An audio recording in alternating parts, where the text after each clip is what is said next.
جب آپ اتنا نرم لہجہ رکھتے ہیں، آپ کسی کا نام نہیں لیتے، آپ براہ راست کسی کو جواب نہیں دیتے نام لے کر، تو یہ جو نوجوان ہیں ان کی تربیت کون کر رہا ہے؟ یہ بھی تو ہر وقت آپ کے ساتھ ہوتے ہیں. تو ایسا تو نہیں ہے کہیں کہ آپ ظاہری طور پر کچھ اور پالیسی رکھتے ہیں لیکن اندرون خانہ آپ ان نوجوانوں کو موٹیویٹ کرتے ہیں اور ان کو فری ہینڈ دیتے ہیں کہ بھائی کچھ بھی بولو، کچھ بھی کرو، کچھ بھی لکھو، کسی کو بھی جواب دو اور بالکل رعایت مت کرو. تو یہ کوئی دوہری پالیسی تو نہیں ہے؟ بسم اللہ الرحمن الرحیم. یہ مجھے کئی حضرات نے فون بھی کیا ہے، براہ راست بھی مجھے کئی لوگوں نے یہی بات میسیجز میں کی ہے کہ کہیں ایسا تو نہیں کہ آپ کی ظاہری پالیسی تو وہ ہو جس کو آپ کہتے ہیں صبر، تحمل، برداشت، لیکن اندرونی طور پہ آپ اپنے ہی نوجوانوں کو باقاعدہ اس پہ کھڑا کرتے ہیں کہ وہ نام لے لے کر جواب دیں. تو یہ قول و عمل میں ایک تضاد نہیں ہے کیا؟ تو اس پر میں عرض کرنا چاہ رہا ہوں کہ ہر آدمی کی بات میں اور اس کے عمل میں تضاد ہے یا نہیں، تو اس کو آپ اس پہ دیکھیں، ایک کردار کے اوپر دیکھیں عملی. یہ 20-25 سال ہو گئے مجھے طلبہ اساتذہ میں بات کرتے ہوئے، جامعہ رشید کے جو طلبہ اساتذہ ہیں، تو 1-2 دن کی بات نہیں ہے. اور پھر میرا اپنا عمل، میری گفتگو اور عمل، ان دونوں کی تصدیق اس 25 سال کے عرصے میں آپ کر سکتے ہیں. اس سے پہلے تو میں بات ہی نہیں کرتا تھا. اور 10 سال ہو گئے مجھے میڈیا میں، اپنے GTR میڈیا ہاؤس سے بات کرنے میں. اس کی ویڈیوز وغیرہ بھی آتی ہیں، فضلاء کا اجتماع ہوتا ہے اس میں. تو میری جو تربیت یافتہ اساتذہ ہیں، طلبہ ہیں، ان کی تعداد بہت زیادہ ہے. اس وقت جامعہ رشید کے جو فضلاء کرام ہیں وہ 5000 سے زیادہ ہیں. اور جو جامعہ رشید اور جامعہ رشید کے جو کیمپسز ہیں، شاخیں ہیں، جیسے لاہور ہے، گوجرانوالہ ہے، ملتان ہے، بٹل ہے، سوات ہے، اس طریقے سے کراچی میں بھی کئی اور شاخیں کھلی ہوئی ہیں. ان سب میں طلبہ طالبات کی تعداد 10,000 سے متجاوز ہے. اور 2022 سے جب مجمع بنا ہے تو اس میں تقریباً 2 لاکھ طلبہ پڑھ رہے ہیں اس وقت میں. تو اتنی بڑی تعداد کے اندر، اور خود جامعہ رشید کے اساتذہ جن کے اپنے پیجز بھی چل رہے ہیں، وہ ان کی تعداد بھی بہت بڑی ہے. تو اس میں صرف 2-3 لوگ ہی آپ کو ملیں گے جو کچھ بات کر رہے ہیں. تو باقی لوگ ایسی صورتحال میں جبکہ مسلسل مخالفت ہو رہی ہے، کیا کیا القاب دیے جا رہے ہیں، کتنا زیادہ برا بھلا کہا جا رہا ہے، سب و شتم کیا جا رہا ہے، تو اس کو سامنے رکھتے ہوئے اگر میری گفتگو اور میرے عمل اور اندر اور باہر کی بات اگر کریں گے تو آپ کو اندازہ ہو جائے گا کہ جو باہر میں بات کر رہا ہوں اندر بھی وہی ہے. لیکن اس دوران 2 چیزوں کا مجھے سامنا رہا بہت زیادہ. ہمارے جامعہ رشید کے بعض بڑے اساتذہ جو دور حدیث کے اساتذہ ہیں، ان میں سے بعض بہت ہی ذمہ دار حضرات نے میری اس پالیسی پر احتجاج کیا، اور انہوں نے کہا کہ یہ اتنی خاموشی اختیار کرنا، اتنا تحمل، اتنا برداشت، یہ ہمارا خیال ہے کہ یہ صبر نہیں بلکہ غلوب فی الصبر ہے، اس صبر میں غلوب ہے. اور پھر اس پہ انہوں نے کچھ آیتیں، حدیثیں اور سیرت اس کے بھی حوالے دیے. خود قرآن مجید میں اللہ تعالیٰ فرماتے ہیں کہ فَمَنِ اعْتَدَىٰ عَلَيْكُمْ فَاعْتَدُوا عَلَيْهِ بِمِثْلِ مَا اعْتَدَىٰ عَلَيْكُمْ. جو تم پر زیادتی کرے تو اس کے بقدر آپ بھی زیادتی کر سکتے ہیں، اس کا جواب دے سکتے ہیں. وَإِنْ عَاقَبْتُمْ فَعَاقِبُوا بِمِثْلِ مَا عُوقِبْتُمْ بِهِ. اگر کسی کا تم مواخذہ کرو تو اتنا مواخذہ کرو جتنا تمہارا مواخذہ کیا گیا ہے. اور ایک جگہ اللہ تعالیٰ یہ بھی فرماتے ہیں کہ وَالَّذِينَ إِذَا أَصَابَهُمُ الْبَغْيُ هُمْ يَنْتَصِرُونَ، کہ ہمارے بندے ایسے ہوتے ہیں کہ جب ان کے سامنے سرکشی کی جاتی ہے یا ان پہ ظلم کیا جاتا ہے تو وہ انتقام لیتے ہیں. اور لا يحب اللہ الجہر بالسوء من القول الا من ظلم، کہ اللہ تعالیٰ جہر بالسوء یعنی سخت بات یا بری بات کو اللہ پسند نہیں کرتے کہ کھلم کھلا کی جائے. الا من ظلم، اگر کوئی مظلوم ہے تو اس کو اجازت ہے کہ وہ اپنے دفاع میں جواب دے سکتا ہے. تو مجھے کئی حضرات نے اس پہ بات کی، اور مجمع کے ایک بڑے مفتی صاحب ہیں جو ہمارے جامعہ کے بڑے مفتی صاحبان کے بعد میں سمجھتا ہوں کہ ان کا تفقہ اور ان کا تجربہ، انہوں نے ایک اجتماعی مجلس میں بہت سخت انہوں نے گفتگو کی مجھ سے، اور انہوں نے کہا کہ اگر آپ ناراض نہ ہوں تو میرے خیال میں آپ کو صبر کا ہیضہ ہو گیا ہے. اور انہوں نے کہا کہ یہ غلوب ہے، ہمارا خیال ہے کہ یہ درست نہیں ہے. تو ایک تو مجھے اس پر یہ خیال ہوا کہ جب شریعت اجازت دیتی ہے کہ مظلوم وہ بول سکتا ہے اور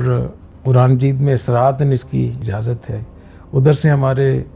بڑے اساتذہ کرام مفتی حضرات بھی اس پہ بار بار مجھ سے بات کرتے ہیں، کبھی تیز گفتگو بھی کر لیتے ہیں مشاورت میں، تو مجھے خیال ہوا کہ جس چیز کی شریعت نے اجازت دی ہے تو میں اس پہ سختی نہ کروں۔ صحیح۔ اس کے باوجود جہاں مجھے لگا کہ کسی نے زیادتی کی ہے تو اس کو میں نے نہ صرف یہ کہ ان کو میں نے روکا ہے بلکہ ان کو ڈانٹا بھی ہے، اور اس کی مثال خود عبد الودود، ان کو کتنی دفعہ کتنی چیزیں میں نے ان سے ڈیلیٹ کروائی ہیں،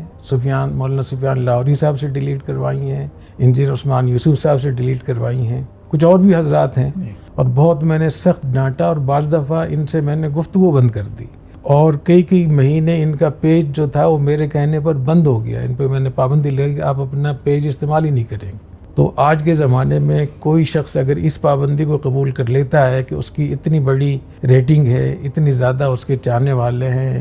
اس کے اے سی اور فین اور پنکھے بہت ہیں، اس کے باوجود اگر وہ اس بات کو مان لیتا ہے تو مجھے ایسے بچوں پر فخر محسوس ہوا۔ الحمدللہ یہ قابل رشک لوگ ہیں جو اطاعت یہاں تک کرتے ہیں۔ تو ان حالات میں مجھے یہ لگا کہ کہیں مجھ سے غلو نہ ہو رہا ہو، تو جتنی شریعت نے اجازت دی ہے اگر کوئی اپنے طور پہ کرتا ہے، میں نے کسی سے نہیں کہا، واللہ علی ما اقول وکیل، جو کچھ میں کہہ رہا ہوں اللہ گواہ ہے اس کے اوپر، لیکن اگر کسی نے اپنی مظلومیت کا اظہار کیا ہے یا انہوں نے اتنا جواب دیا ہے جتنا ان کو شریعت اجازت دیتی ہے، تو میں نے چشم پوشی کی ہے، میں نے درگزر کیا ہے، اور اس کے باوجود میں خود میرا اپنا عمل اسی پر ہے، ابھی بھی ہے، اور جامعہ رشید کے طلباء اساتذہ جن سے میری گفتگو چلتی رہتی ہے اور جو لوگ مجھے سنتے رہتے ہیں ان کو اس بات کا علم ہے کہ میں اس بارے میں کتنا حساس واقع ہوا ہوں۔ دوسری چیز جو میرے لیے بہت تشویشناک ہے وہ یہ کہ جامعہ رشید کے جو طلباء اس وقت جو پڑھ رہے ہیں مختلف شعبوں میں، مختلف شاخوں میں، یونیورسٹی میں، کالج میں، اسکول میں، جامعہ کے مختلف جو کیمپس کھلے ہوئے ہیں ان میں، ان کی تعداد جیسے میں نے پہلے کہا کہ 10,000 سے زیادہ ہے، اور مجمع سے وابستہ جو محتمی مزرات ہیں تقریباً وہ 1200 محتمی مزرات ہیں، 1200، اور ان کے طلباء کی تعداد 2 لاکھ کے قریب ہے۔ تو ان کی طرف سے بھی مجھے یہ کہا گیا کہ ان بچوں کا مستقبل کیا ہوگا جو روزانہ یہ سنتے ہیں کہ ان کا جو بڑا ہے وہ خواجہ سرا ہے، اور ان کے مدرسے کو کوٹا کہا جا رہا ہے، اور ان کی یونیورسٹی کو اور ان کے مدرسے کو ڈمی یونیورسٹی کہا جا رہا ہے، اور ان کو طرح طرح کے القاب سے، اور یہ لوگ بالکل خاموشی سے سن رہے ہیں۔ اس کا مطلب ہے کہ دال میں کالا کالا ہے۔ جی۔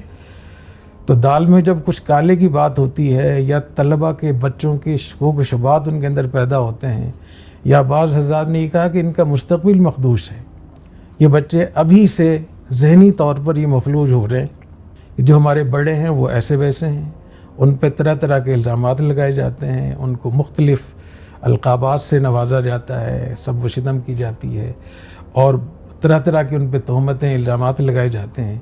تو یہ بچے آگے مستقبل میں کیا اپنی ذمہ داری ادا کریں گے، جو آج ہی شروع سے ہی، اور خاص طور پہ ہمارے ہاں جو طلباء پڑھتے ہیں تو زیادہ تر چونکہ ہمارے ہاں میٹرک شرط ہے اولا کے لیے، تو میٹرک کرنے والا بچہ اچھا خاصا سمجھدار ہوتا ہے، اور اس کا ذہن بالکل صاف ہوتا ہے اور کچے ذہن کا ہوتا ہے۔ جیسے ہی وہ سنتا ہے کہ ہمارے مدرسے کو یہ کہا جا رہا ہے، ہمارے بڑوں کو یہ کہا جا رہا ہے، وہ خود پریشان ہوتا ہے، اس کے اندر اتنی صلاحیت نہیں ہوتی کہ وہ اتنے بڑے طوفان، سب و شتم کے طوفان کو روک سکے۔ تو یہ ہمارے لیے، مجھے شروع سے ہی بہت زیادہ اس کا خیال ہوتا ہے کہ اس کو کیسے ہم بیلنس کریں۔ تو اس موقع پہ جب اس قسم کی صورتحال ہو کہ اگر بولتے ہیں تو مشکل ہے، خاموش ہوتے ہیں تو مشکل ہے،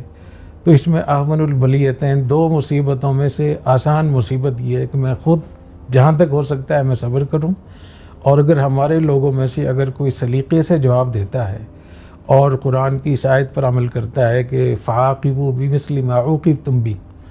یا اس پر عمل کرتا ہے کہ جو آدمی مظلوم ہوتا ہے وہ جہر بالسوء، وہ سخت بات جواب میں کر سکتا ہے، یا ہمارے بندے وہ ہیں جو جب ان پہ زیادتی ہوتی ہے تو وہ انتقام بھی لیتے ہیں، تو اگر اس کے اوپر کوئی عمل کرتا ہے تو اس میں ایک متوازن، جس میں جو غلو فی صبر کی بات ہو رہی ہے کہ یہ صبر نہیں ہے، صبر میں غلو ہے، تو اس کو ایک توازن بھی پیدا ہو سکتا ہے۔ تو اس لحاظ سے میں اب کوئی ہمارے لوگوں میں سے اگر کوئی جواب دیتا ہے تو میں اس پہ کوئی سخت رد عمل نہیں کرتا ہوں، ڈانٹ ٹپٹ بھی نہیں میں کرتا ہوں، لیکن اس کا میں ضرور خیال رکھتا ہوں اور ابھی بھی کہتا ہوں کہ جس نے بھی جواب دیا ہے، چاہے مولانا سفیان لاہوری صاحب ہوں یا مولانا عبدالودود صاحب ہوں یا کوئی اور ہو، اگر ان کے جواب میں زیادتی ہوئی ہے تو مجھے ضرور بتائیں، میں ان سے معافی منگواؤں گا، اس بات کو میں ڈیلیٹ بھی کرواؤں گا، یہ میری ذمہ داری ہے انشاءاللہ تعالی۔ اور دوسری بات میں یہ عرض کروں گا کہ جو لوگ بھی جواب دیتے ہیں، کبھی بولتے ہیں، ان کو اپنا ایک نمونہ پیش کرنا چاہیے جی، وہ نمونہ ایسا ہو جس سے پتہ چلے کہ ایسے سلیقے سے، حکمت سے، ادب احترام کو سامنے رکھتے ہوئے بھی جواب دیا جا سکتا ہے۔ میرے خیال میں جہاں صبر کی ہمیں تلقین کرنی چاہیے، وہاں ایک نمونہ بھی پیش کرنا چاہیے کہ اگر صبر نہیں کر رہے آپ اور آپ سمجھتے ہیں کہ اب مزید صبر کرنا یہ غلو ہے اور یہ لوگ معافی کے قابل نہیں ہیں اور ہمیں بولنا چاہیے، تو پھر ان کو قرآن حدیث کے مطابق انبیاء علیہ السلام کے جیسے طریقہ کار ہوتا ہے نصیحت کا، خیرخواہی کا، ان کے الفاظ کے اندر، ان کے لب و لہجے کے اندر سوز ہونا چاہیے، ساز نہیں ہونا چاہیے۔ جی، اس سے پتہ چلتا ہے کہ اگر الفاظ میں، لب و لہجے میں ساز ہے تو سمجھے کہ انبیاء کا طریقہ یہ نہیں ہے، اور اس میں سوز ہے، اخلاص ہے، کڑن ہے، تو اس کا مطلب ہے کہ انبیاء کے راستے پر ہیں۔ تو دونوں ہمارے پاس طریقے ہونے چاہیے، صبر کا بھی صحیح طریقہ ہونا چاہیے،